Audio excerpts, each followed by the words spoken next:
Is this what an apocalypse looks like?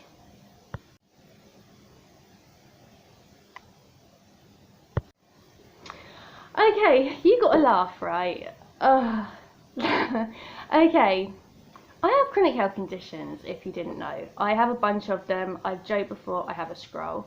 I have chronic fatigue syndrome, fibromyalgia, migraine, endometriosis, and gastritis. Did I miss any of them out? Do I think I did? Did I? Did I? This is the question. Okay, so I have 5? Round about 5. I lose track of them. You know, they're all having a party and I didn't get an invite.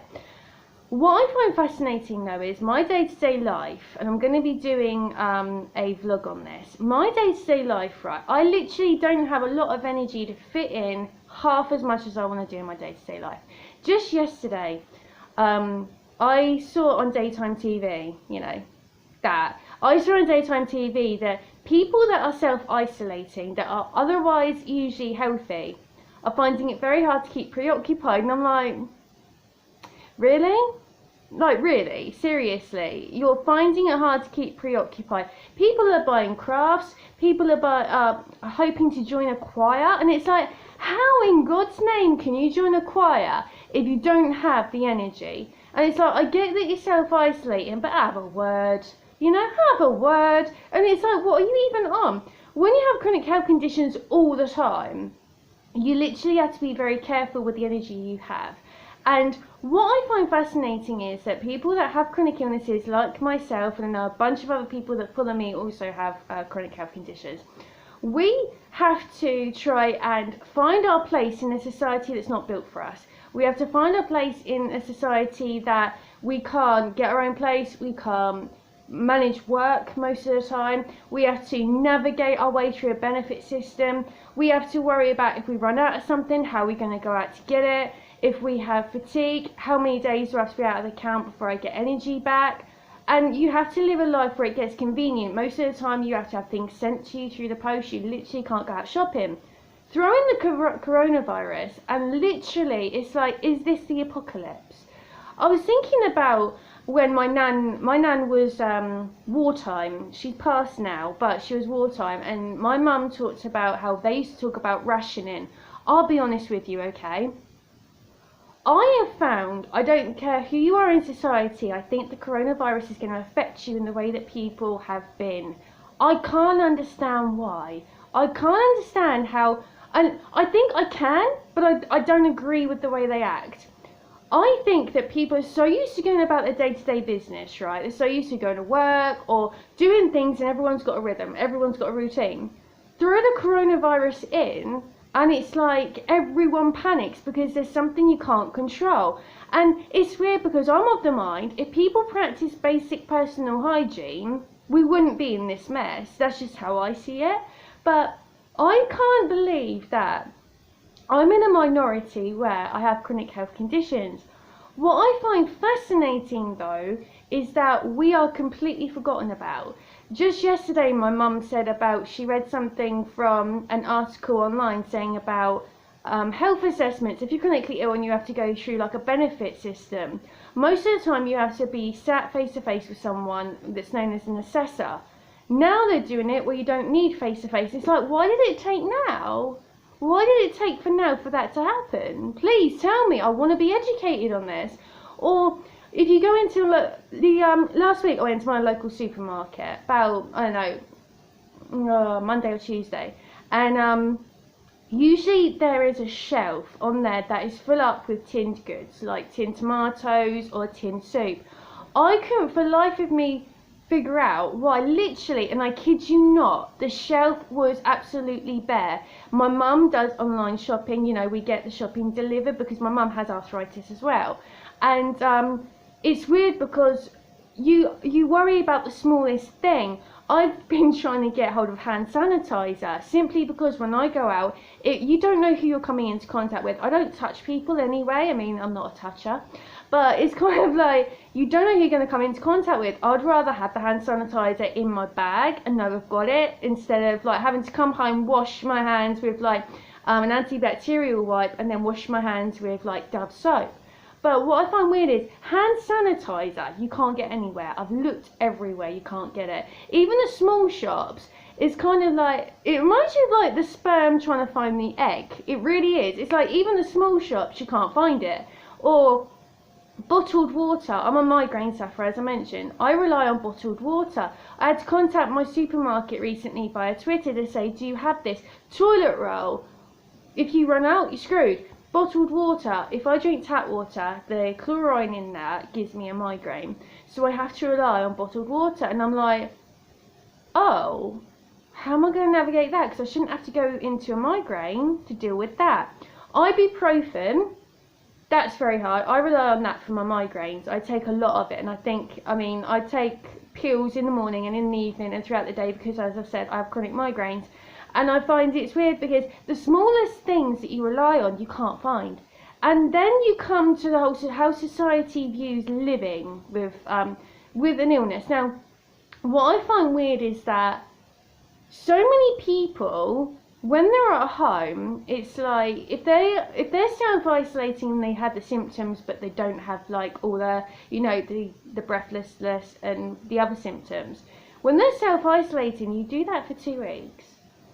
2 weeks out of your life. After that, you can go back to work, you can go back on your way. And it's like, spare a thought for those of us that can't get out. Spare a thought for those of us that we're looking the news every day, coronavirus. And I think the reason why people are freaking out is because we have a country that's on lockdown, we're not. And people are trying to have some sort of control over something they have no control over. Whereas people like myself and other people that have chronic health conditions are kind of like, this is our life. We know this. It's kind of like, I said to my mum the other day, imagine the scene kind of like if you watch The Walking Dead. Imagine if you have zombies coming down the road. How do people react then? You know? In society, it's kind of like, you have all different people, but you kind of realise where you are in the pecking order. Like you have a benefit thing, people are worried about being paid for being off work. And someone said yesterday on daytime TV, oh, it's great having all this time, but you've got to worry about being paid. And it's like, that's not quite true, is it? Because people are at home usually because they're too sick to work. If you have a virus, you have it for 2 weeks, mainly. That's what we're being told. And then you go back. And I just find it fascinating because I'm looking around thinking, okay, my life is about being at home, and you get incredibly resourceful. You get, you find like what you've got around you and you try and make a life with that. I'm sure most of the people that I know that have chronic illnesses would agree. But what I find fascinating is the majority of people that go to work and actually leave their homes are able to go to work or to be self-employed, however they do. I'm like more talking about the people that can go to work and they have their own routine. They're freaking out, and it's like, you're forgetting one thing. Ill health can happen to anybody. It doesn't matter who you are. You could come down with a virus and have a long-term condition, and they're saying that for the most part, if you have a virus, it's going to change you in a way. It's going to, Most of us that have chronic fatigue syndrome have had it through some sort of fever or some sort of, I'm not saying that everyone's going to get that because everyone has different genetics. Some people are carrier to things, other people aren't. But it's like, you're getting a taster of what this is like. And it's like, I'm just looking around thinking, wow, wow. I personally think this is going to go on until, I think maybe Christmas, we might all be cleared up. But it's like, I know people are taking precautions, but I find that people having to take extra precautions because people don't believe that they should be hand washing all the time and things like that. And it's kind of, it's interesting. I also find it interesting who's getting it and who's not. And I find it incredibly I don't know, it's really interesting to see like the symptoms. Some people are self-isolating because they don't have any symptoms. I wonder how many of them just don't want to go to work for 2 weeks and thinking, I'll say that I'm self-isolating because I don't want to go to work.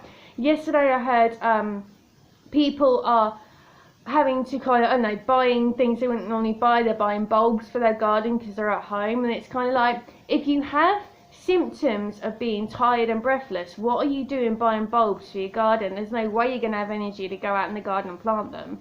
Or buying, I don't know, all this different stuff. It's like, you know, you've got like, apparently Facebook pages being erected for doing at-home choirs and things like that. And I'm like, why isn't that stuff already there? You have people at home already. Why isn't that stuff already there? Hello? One of them, hi. And it's like, you got teachers that are, you know, that kids can send their homework in by doing it on a website. It's like, why isn't that already there? I can't help but wonder. And it's like, isn't it amazing how the mass of society gets ill?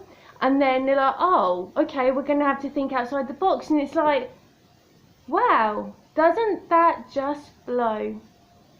Wow, you know? So I find it interesting, but I'm kind of like, for you, this is a bit of time. For the majority of us, this is what we call life. You know, this is life as we know it. So it's kind of like, in 2 weeks, you might be all right. You know, they're working apparently tirelessly to get a antidote, like a better word. But it's kind of, this might be the first virus.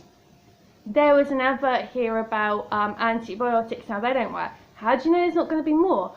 I don't want to scaremonger, but it's something that I'm kind of looking at and thinking, come on, you know, I mean, 2 weeks. Most of these things that are being erected after 2 weeks is kind of like Facebook pages and stuff like that.